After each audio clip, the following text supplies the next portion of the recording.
मुझसे पैसे मांगे, मेरे पास पैसे नहीं थे, मुझे गिराया और बेरहमी से मारा। कभी भी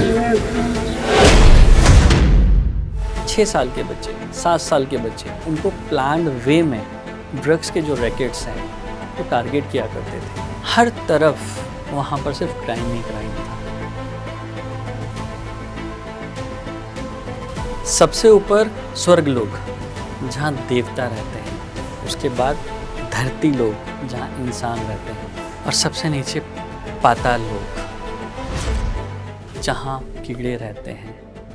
और हाँ, मैं उसी पाताल लोक से आता हूँ।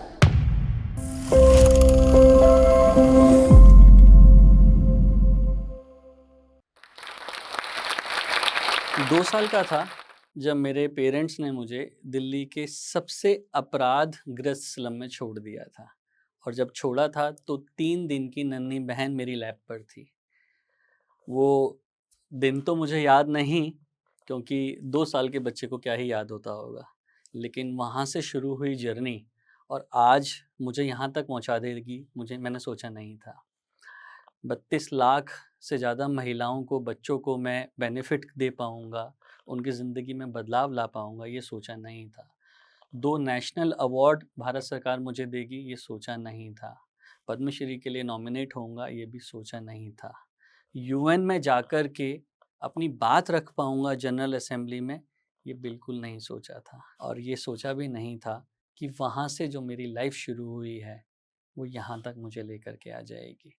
और ये कैसे लाई, ये आज भी समझ में नहीं आता है। क्योंकि जब मुझे छोड़ करके गए थे तो मेरे एक्सटेंडेड फैमिली के कुछ रिलेटिव्स ने हमें उठा लिया था, हम दोनों बहन भाई को।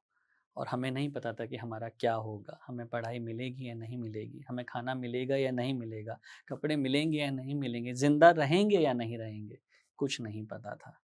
जब 8 साल का हुआ तो थोड़ा होश आया, तो देखा कि मैं तो एक ऐसे समाज में रहता हूँ जहाँ आए दिन क्राइम होता है, आए दिन रेड होती है, आए दिन कुछ ना कुछ अपराध किसी ना किसी के साथ हो ही रहा है। मेरे 10 कदम की दूरी पर 6 साल का बच्चा, 7 साल का बच्चा, सब नशे में है। या तो वो खुद नशा कर रहे हैं या उनको नशा कराया जा रहा है। वो संकट मेरे ऊपर भी था। जो मुझे पाल रहे थे उनकी भी सबसे बड़ी चिंता यही थी कि इस लड़के को नशे से कैसे बचाया जाए। बचाने का जो टूल था वो था मुझे चाइल्ड लेबर में धकेल देना। हाँ, मेरे हाथ में गुब्बारे थमा दिए गए और कहा गया कि जाओ और बेचो। तो गुब्बारे बेचा करता था सिर्फ इसलिए कि अपना अधिक समय कमाने में लगाऊं, नशा करने में नहीं। उन नशे के लड़कों से दूर रहूं। लेकिन ये नहीं सोचा था कि उस छोटी सी उम्र में कमाना भी भारी पड़ जाएगा। क्योंकि गली गली जाता था, गुब्बारे बेचता था, जो थोड़े बहुत भी पैसे आते थे उन पर भी निगाह उन लड़कों की होती थी जो नशा करते थे, क्योंकि वो मारते थे, पीटते थे, पैसे छीनते थे। ऐसा ही एक वाकया था। मैं एक गली से जा रहा था, पहुंचा ही था कुछ कदम कि मैंने टर्न लिया, बड़े रोड पर आया। मुझे नहीं पता था वहाँ 5 लड़के खड़ा मेरा वेट कर रहे थे, और सिर्फ इसलिए वेट कर रहे थे कि मैं आऊँगा और वो मुझसे पैसे छीनेंगे। मेरी गिलेबान पकड़ी, मुझसे पैसे मांगे, मेरे पास पैसे नहीं थे, मुझे गिराया और बेरहमी से मारा। इतना मारा कि मैं आवाज़ भी नहीं दे पाया। लेकिन एक दुख मन में बैठ गया। वो दुख पिटाई का नहीं था, इस बात का नहीं था कि मुझे मारा। वो दुख इस बात का था कि वहाँ जो खड़े थे उनमें से एक भी बचाने नहीं आया। बस वहीं से सोच बदल गई। वहीं से लगा कि नहीं, कुछ अलग करना है। वहीं से लगा कि समाज को बदलना है। वहीं से लगा कि सिर्फ और सिर्फ पैसा सब कुछ नहीं होता, उसके अलावा भी बहुत कुछ होता है। वहाँ से अपनी जर्नी को सबसे पहले अपने आप को बचाने में लगाया। क्योंकि हर दिन पीटता था, हर जगह पीटता था, हर वो आदमी पीटता था जो कुछ ना कुछ चाहता था। अब मैं उनके क्राइम का हिस्सा नहीं बन पाया, मेरे अंदर चाह नहीं थी। वो ज़बरदस्ती मुझे ड्रग्स की में एंगेज किया करते थे, लेकिन मैं नहीं होना चाहता था, तो रास्ता ढूंढना पड़ा। सिर्फ उनके साथ नशा करना था और उनके कहने पर क्राइम करना था। लेकिन शायद ईश्वर ये नहीं चाहता था। मैंने कठिन रास्ता चुना, और कठिन रास्ता था पिटते रहना और उसी समाज को देखते रहना। लाइफ आगे बढ़ती गई, रोज वही सीन देखा करता था। कहीं किसी की पिटाई हो रही है, कहीं कोई क्राइम हो रहा है, कहीं कोई शराब बेच रहा है, कहीं कोई ड्रग्स बेच रहा है। और जब भी निकलता था तो रोज़ वही घटनाएँ होती थी। कोई मेरी गिलीबान पकड़ रहा है, कोई मुझे मार रहा है, कोई मुझे गाली दे रहा है। समझ में नहीं आता था क्या करूँ? हर तरफ वहाँ पर सिर्फ़ क्राइम ही क्राइम था, ऑर्गेनाइज़्ड क्राइम था। छोटे बच्चों को, मैं तो फिर भी 8 साल का था, 6 साल के बच्चे, 7 साल के बच्चे, उनको प्लान्ड वे में ड्रग्स के जो रैकेट्स हैं वो टारगेट किया करते थे। जुवेनाइल डेलिक्वेंसी को बढ़ावा देने के लिए टारगेट किया करते थे। क्योंकि 7 साल का बच्चा, 8 साल का बच्चा अगर पिक पॉकेटिंग करेगा तो वो अरेस्ट नहीं होगा। वो किसी के ब्लेड मारेगा तो वो अरेस्ट नहीं होगा। यही उनके प्लान हुआ करते थे। और इन प्लानों का शिकार कौन बनते थे? मेरे जैसे बच्चे, जो नशा नहीं करते थे। तो पहले नशा करना सिखाया जाता था। जब नशे की लत पड़ जाया करती थी तो हम पैसे ढूँढा करते थे, पैसे नहीं मिलते थे तो चोरी किया करते थे, चोरी करने को नहीं मिलती थी तो छीना करते थे। बस यहीं से उनके लिए एक एम्प्लॉयी तैयार हो जाता था और ये वो एम्प्लॉयी था जो आपके इशारे पर सिर्फ़ नाचता था, आपके इशारे पर किसी का कुछ भी कर सकता था और करता भी है और आज भी ये सब होता है।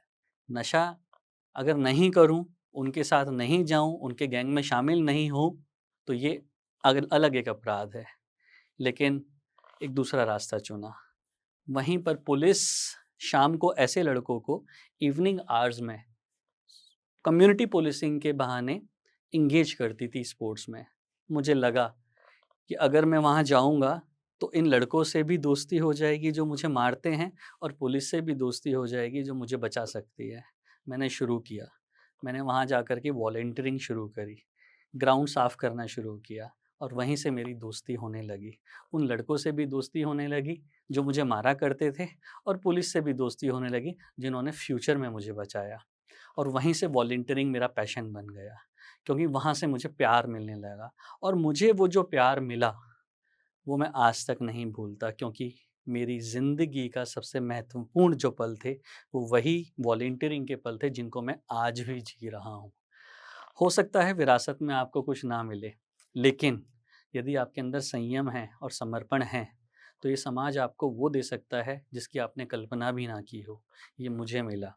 तो मैं पुलिस के साथ जब वॉलंटियरिंग वहाँ पर किया करता था, तो मैं वहाँ पर सीनियर वॉलंटियर हो गया। मेरे साथ बहुत सारे लड़के इकट्ठे होने शुरू हो गए। एक ऐसा दौर था जहाँ पर माँ-बाप बिल्कुल नहीं चाहते थे कि उनके बच्चे किसी के साथ खेलने जाएँ, क्योंकि हर तीसरा बच्चा उस स्लम में नशे का शिकार होता था। वहाँ पर एक मैं ऐसा उभर कर के आया, जिसके साथ पेरेंट्स बोलते थे कि अगर खेलने जाना है तो देवेंद्र के साथ खेलने जाओ। उन माँ-बापों का मेरे प्रति वो विश्वास, मेरे प्रति वो एप्रिसिएशन फ्यूल बन गया। वहाँ से मुझे लगने लगा कि नहीं, कुछ तो मैं अलग करने की कोशिश कर रहा हूँ और ये अलग क्या है, ये मुझे भी नहीं पता। ये सिर्फ़ और सिर्फ़ ईश्वरीय अनुग्रह है। ये सिर्फ़ एक वो प्रेरणा है जो ऊपर से किसी ने मुझे दी है और मैं उन कामों में जुट गया। मुझे नहीं पता था कि मेरी वॉलंटियरिंग की जर्नी जो है, वो एक बिज़नेस में तब्दील हो जाएगी। मेरा ग्रुप बढ़ता गया, बहुत सारे लड़के इकट्ठे होते गए और हमारा जो ग्रुप था वॉलंटियर्स का, ख़ासकर उन लड़कों का जो पहले कभी नशा किया करते थे, उनको स्पोर्ट्स में एंगेज करके, नशा छुड़ा करके और वॉलंटियर बनाना। और वो वॉलंटियर क्या करते थे? दिल्ली के कोने-कोने में जहाँ भी रामलीला हुआ करती थी, नवरात्रों में मेले लगा करते थे, वहाँ जाकर के मंदिरों में सेवा देना, रामलीला में सेवा देना। सिर्फ़ और सिर्फ़ सर्विलांस रखना, फ्रिस्किंग रखना कि वहाँ कोई क्राइम ना हो। ये था दिल्ली पुलिस का कम्युनिटी पुलिसिंग इनिशिएटिव, जो कि साउथ दिल्ली में मैंने बहुत लंबे समय तक किया। वहाँ से मेरी जर्नी पहुँची छतरपुर मंदिर। उससे पहले की एक घटना और है कि मेरी इनकम का क्या हुआ। सो 8 साल में जब मैं गुब्बारे बेचा करता था, तो गुब्बारे बेचना तो मेरा बंद हो गया, लेकिन एक केमिस्ट शॉप पर मैं एक छोटू के रूप में काम करना शुरू हुआ और 3 साल तक वहाँ पर दवाइयों के बारे में सीखा। वहाँ कोई नौकरी नहीं थी, सिर्फ़ काम सीखना था, पैसे नहीं मिलते थे, लेकिन घरवालों का एक प्रेशर था कि नहीं आप इस जगह काम पर जाइए, क्यों? क्योंकि वहाँ काम पर जाने से एक तो कुछ सीखने को मिल रहा था और दूसरा मैं क्राइम से बच रहा था, दूसरा मैं नशे में एंगेज होने से बच रहा था। तो वहाँ पर वो जो मेडिकल यूनिट में काम करना एक अलग पैशन बन गया और उसके बाद एक डॉक्टर साहब के यहाँ पर कंपाउंड्री करनी शुरू करी, सीखनी शुरू करी। तो था बच्चा ही, सुबह स्कूल जाता था, शाम को काम करता था। फिर शाम को स्कूल हो गया, जब 6 के बाद चेंज हुआ तो सुबह क्लिनिक पे जाता था और दोपहर में स्कूल जाता था और शाम को फिर क्लिनिक पे जाता था। लगातार 7 साल मेडिकल लाइन में काम करने के बाद बहुत अच्छी नॉलेज हो गई। दक्षिणी दिल्ली में बत्रा हॉस्पिटल सुना होगा, वहाँ पर वार्ड बॉय लगने के लिए गया। तो एक मेडिकल बैकग्राउंड से एक बच्चा जो 10वीं 11वीं में पढ़ रहा है और उसकी एस्पिरेशन क्या हो सकती हैं? एक वार्ड बॉय से ज़्यादा नहीं हो सकती, क्योंकि 10वीं के बाद मैं अपनी एजुकेशन कंटिन्यू नहीं कर पाया। तो 10th was my last schooling.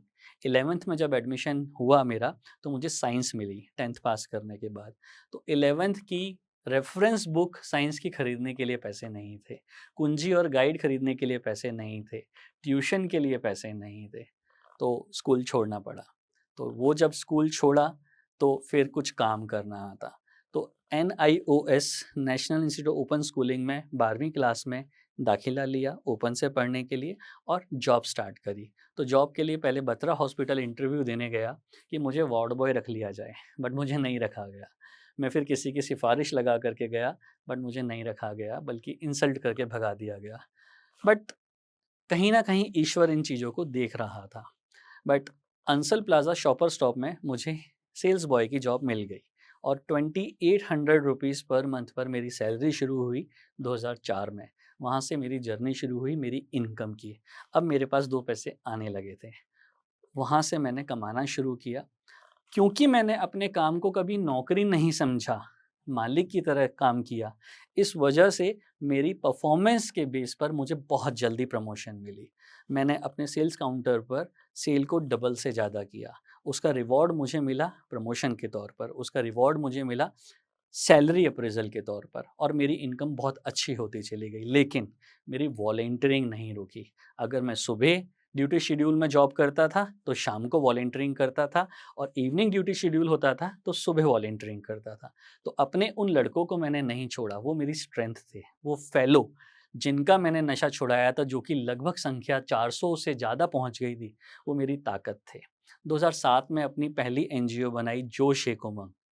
और उस जोश एक उमंग में लगभग 500 लड़कों के साथ हमने बीड़ा उठाया कि दक्षिणपुरी अंबेडकर नगर के इलाके में जो भी नशा होता है, चाहे केमिस्ट शॉप पर स्पास्मोप्रॉक्सियन बिकती हो, फोर्टविन फिनार्गन बिकती हो, विदाउट प्रिस्क्रिप्शन जो भी दवाइयाँ जो एज ए नशे के तौर पर यूज़ होती हैं, उनको बंद कराया जाए। तो पुलिस के साथ मिलकर के हमने वो अभियान छेड़ा और सक्सेसफुली हमने वहाँ पर बंद कराया। बट वॉलंटियरिंग नहीं रुकी।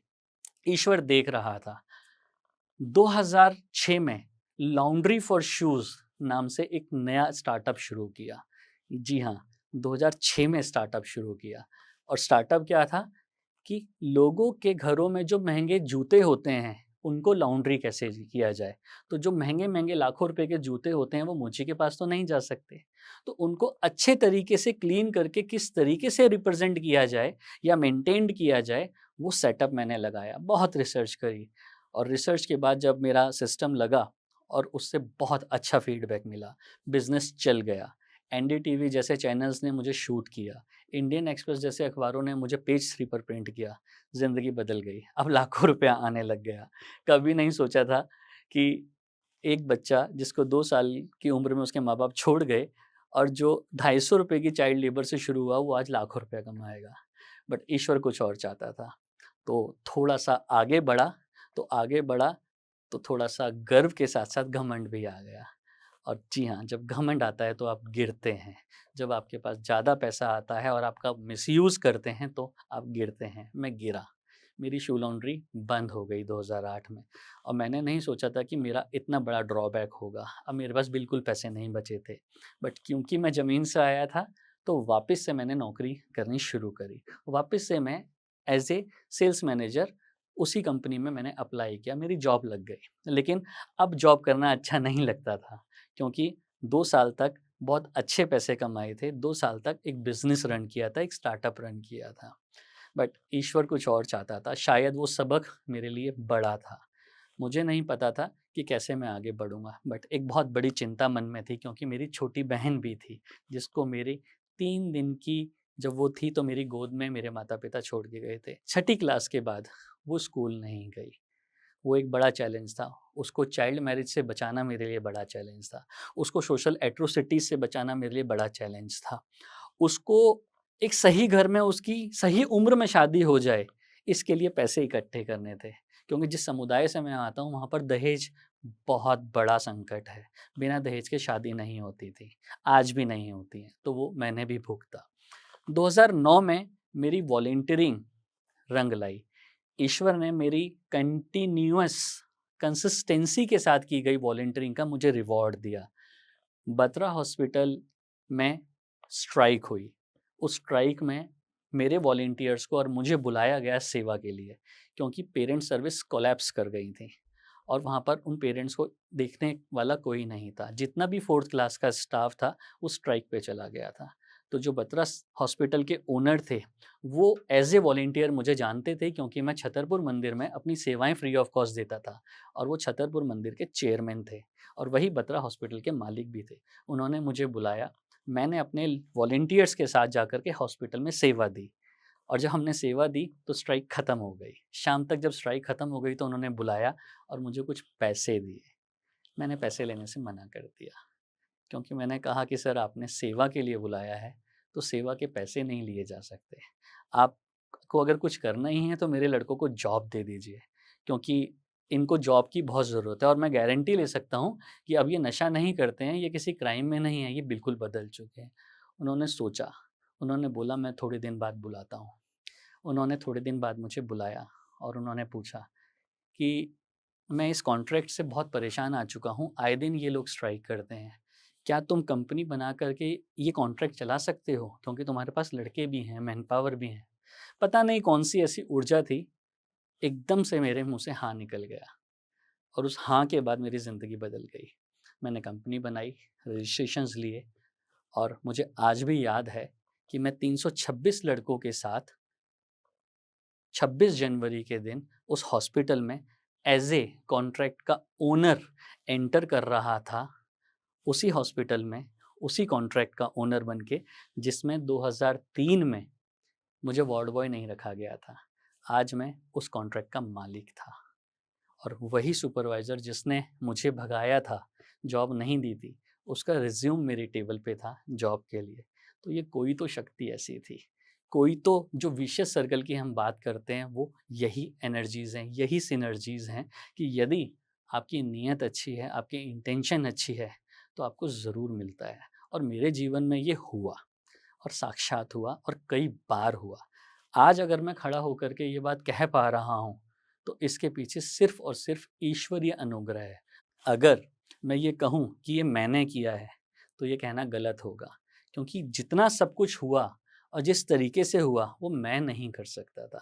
इसके बाद जर्नी रुकी नहीं, मैंने अपनी सिस्टर की बहुत अच्छे से शादी की, बहुत धूमधाम से उसकी शादी की, उसको एक अच्छा घर मिला। लेकिन जब उसकी शादी की, तो रियलाइज़ हुआ कि सिर्फ़ वो अकेली मेरी बहन नहीं है। मेरे साथ जितने लड़के थे, जो काम करते थे, जो वॉलंटियर करते थे, उन सबके घरों में भी वही दिक्कत थी कि डिले ऑफ मैरिज की वजह से और अर्ली मैरिज यानी चाइल्ड मैरिज का जो इश्यू है, वो गरीब लड़कियों को एक गर्त में धकेल देता है। एक ऐसी पीड़ा देता है, ऐसी वेदना देता है जो सोच भी नहीं सकता कोई। सिर्फ़ हमारा समाज बेटियों की शादी के लिए पैसा इकट्ठा करता है, उनकी पढ़ाई के लिए नहीं इकट्ठा करता। और वो जो शादी के दहेज का जो लालच है कि हमारी लड़की की शादी सही घर में हो जाए, ये आँखों पे एक ऐसी पट्टी बाँध देती है माँ-बाप के कि वो कुछ भी करने को तैयार हो जाते हैं। और जिस जगह से मैं आता हूँ या जहाँ मैं रहा, वहाँ पर पिता डिसीज़न नहीं लेता, माँ ही डिसीज़न लेती है, क्योंकि पिता तो शराब पी कर के नशे में पड़ा रहता है कहीं न कहीं। तो माँ जो 10 घरों में काम करने के बाद कुछ भी पैसे लाती है और इकट्ठी करती है अपनी बेटी की शादी के लिए, उसमें से भी पिता जो है वो उसको मार-पीट करके दारू पी जाता है। बट वो माँ के लिए वो बेटी बोझ से कम नहीं होती, वो चाहती है कि ये निकले बस, कैसे भी करके निकले। तो वो निकले का जो चक्कर होता था, उस निकले के चक्कर में वो लड़कियाँ फेक मैरेजेज़ और फोर्स प्रोस्टिट्यूशन का टारगेट बन जाती थी। तो हमने लाडली फाउंडेशन की शुरुआत करी। 2012 में अपनी सिस्टर की शादी करने के बाद जो मेरा सबसे बड़ा जीवन का मिशन बना, वो थी लाडली फाउंडेशन। लाडली फाउंडेशन में हमने लोगों को इकट्ठा किया और ऐसे परिवारों में जाकर के अप्रोच किया जिनकी बच्चियां शादी के लिए तैयार हो चुकी हैं, लेकिन उनके पास पैसे नहीं हैं। उनके पास शादी का आयोजन करने के, रिचुअल्स को पूरा करने के पैसे नहीं हैं। हमने उनसे बोला कि हम आपकी शादी का सारा खर्चा उठाएँगे, लेकिन एक ही नियम है, वो नियम है कि लड़के का हम बैकग्राउंड चेक करेंगे। क्योंकि वो माँ-बाप इतने समर्थ नहीं थे कि उस लड़के का बैकग्राउंड चेक कर सकें। तो बैकग्राउंड चेक में क्या था कि वो लड़का पहले से शादीशुदा तो नहीं है, वो लड़का फेक मैरिज के बहाने तो नहीं आया, उसका कोई क्रिमिनल रिकॉर्ड तो नहीं है, वो कोई सेक्स रैकेट तो नहीं चलाता, वो कोई ट्रैफिकिंग ग्रुप से तो नहीं जुड़ा हुआ है। जब हम लोगों ने इस लेवल का वेरिफिकेशन किया और सामूहिक विवाह के माध्यम से गुड़गांव में पहली बार 44 कन्याओं का सामूहिक विवाह हमने कराया। वहाँ हमें नहीं पता था कि ईश्वर साक्षात हमारे को ब्लेस करने के लिए बैठा है। मैंने कभी नहीं सोचा था कि उन बच्चियों की, उन माँ-बाप की जो दुआएँ हैं, वो इस कदर मुझे लगेंगी कि वहाँ से मेरी स्पीड 4 गुना हो जाएगी और पीछे मुड़ के नहीं देखूँगा, और ऐसा ही हुआ। हम लगातार सामूहिक विवाह करने लगे। 2015 में रियलाइज़ हुआ कि सिर्फ़ लड़कियों का सामूहिक विवाह करने से उनको एम्पावर नहीं किया जा सकता, उनको स्किलिंग करना इम्पोर्टेंट है। तो जिस घर में मैं रहा करता था, उस घर को कंस्ट्रक्ट किया। क्योंकि अब मैं अच्छा कमाने लग गया था, तो मैं दक्षिणपुरी स्लम से सीधा ग्रेटर कैलाश पहुँच गया। जी हाँ, कभी नहीं सोचा था कि दक्षिणपुरी से निकल कर के मैं मदनगीर जाऊँगा या डीडीए फ्लैट जाऊँगा। सीधा इतनी इनकम मेरी हो गई थी कि मैं ग्रेटर कैलाश शिफ्ट हुआ। लेकिन उस पुराने घर में मैंने कंप्यूटर सेंटर खोला, इंग्लिश सेंटर खोला, स्किल सेंटर खोला। अब वहाँ पर 15,000 बच्चियों को हमने स्किल किया। और जब बच्चियों को स्किल करते थे तो जाना कि सिर्फ स्किल देने से भी इनको एम्पावर नहीं किया जा सकता। इनके साथ और भी बहुत सारी एट्रोसिटीज़ हैं। ऐसी माएँ जो काम पे जाते वक़्त अपनी बच्चियों को स्किल के लिए हमारे पास नहीं छोड़ के जाती थी, वो सिर्फ़ इसलिए छोड़ के जाती थी कि हमारे सेंटर पर उनकी बच्चियाँ सेफ़ हैं। हमें ऐसे-ऐसे केसेस पता चले जहाँ पर बच्चियाँ 2-2 महीने नहाती नहीं थीं, उनमें से स्मेल आती थी। तो पता चला कि माँ नहीं नहाने देती। क्यों नहीं नहाने देती? ताकि वो बच्ची गंदी रहे और बदबू आए तो उसको कोई अटेम्प्ट ना करे, उसको हेल्थ प्रॉब्लम्स थी। ऐसे-ऐसे माँ-बाप मिले जो बच्ची को अगर निमोनिया हो जाता था, टाइफाइड हो जाता था, तो उसका इलाज नहीं कराते थे। क्यों? क्योंकि अल्ट्रासाउंड के टाइम पर तो उसको मार नहीं पाए, तो कम से कम अब ये मर जाए। समझ में आया कि बेटी होना क्या होता है। बिल्कुल नहीं सोचा था कि बेटी होना, कहा जाता है कि अभिशाप है, बट ये तो अभिशाप से भी ज़्यादा कोई बड़ी चीज़ थी। उस बेटी को जीने नहीं दिया जाता था। हम राइट बेस्ड अप्रोच की बात करते थे। वहाँ से मिशन लिया कि लाडली फाउंडेशन पूरी तरह से समर्पित हो जाएगी, और वहाँ से हमने बहुत सारे बड़े मिशन शुरू किए। हमने देश का सबसे बड़ा जेंडर सेंसिटाइजेशन प्रोग्राम किया। हमने स्कूलों को अडॉप्ट करना शुरू किया, और हाँ, हमने सरकार से पैसे नहीं लिए। लाडली फाउंडेशन देश की सबसे बड़ी वॉलंटियरिंग ऑर्गेनाइजेशन बनी। 2014 में जब नेशनल अवार्ड मिला और 2020 में जब नेशनल अवार्ड मिला, तो लोग हमसे जुड़ने लगे। इतने सारे लोग जुड़ने लगे कि उन्होंने हमें वॉलंटियर करना शुरू किया। आज भी हम लाडली फाउंडेशन में लोगों से डोनेशन नहीं मांगते, हम कहते हैं आप हमें वॉलंटियर करिए, क्योंकि उनके हैंड्स कैन ब्रिंग ट्रांसफॉर्मेशन, और वही हुआ हमारे साथ। आज हम लोग लाडली फाउंडेशन के माध्यम से देश के 16 राज्यों में काम कर रहे हैं। हम अफ्रीका में काम कर रहे हैं, हम अमेरिका में काम कर रहे हैं। लाडली फाउंडेशन को वर्ष 2021 में स्पेशल कंसल्टेटिव स्टेटस मिला। आज दिल्ली के 400 स्कूल हमने अडॉप्ट किए हुए हैं। अगर दिल्ली के स्कूलों में अगर आज बच्चियां कंप्यूटर पर हाथ लगा पा रही हैं, तो वो लाडली फाउंडेशन की वॉलंटियर्स की देन है कि आज दिल्ली के 400 स्कूलों में लगभग 4000 कंप्यूटर लाडली फाउंडेशन के वॉलंटियर्स ने दिए हैं। लगभग 30 लाख से ज़्यादा डायरेक्ट बेनिफिशरीज लाडली के हो चुके हैं। ये सब क्या है, ये सोचा नहीं था। ये जो भी है सिर्फ और सिर्फ ईश्वरीय अनुग्रह है। सबकी लाइफ में चुनौतियाँ आती हैं। मेरी लाइफ की चुनौतियाँ डिफरेंट थी, हो सकता है आपकी लाइफ की चुनौतियाँ डिफरेंट हों, लेकिन हर चुनौती कुछ सिखाती है और हर चुनौती कुछ करने का अवसर भी देती है। तो आज ये मौका है कि हम कुछ ना कुछ ऐसा करें जो हमारा भी जीवन बदले, लेकिन किसी और का भी जीवन बदले, क्योंकि तभी ये समाज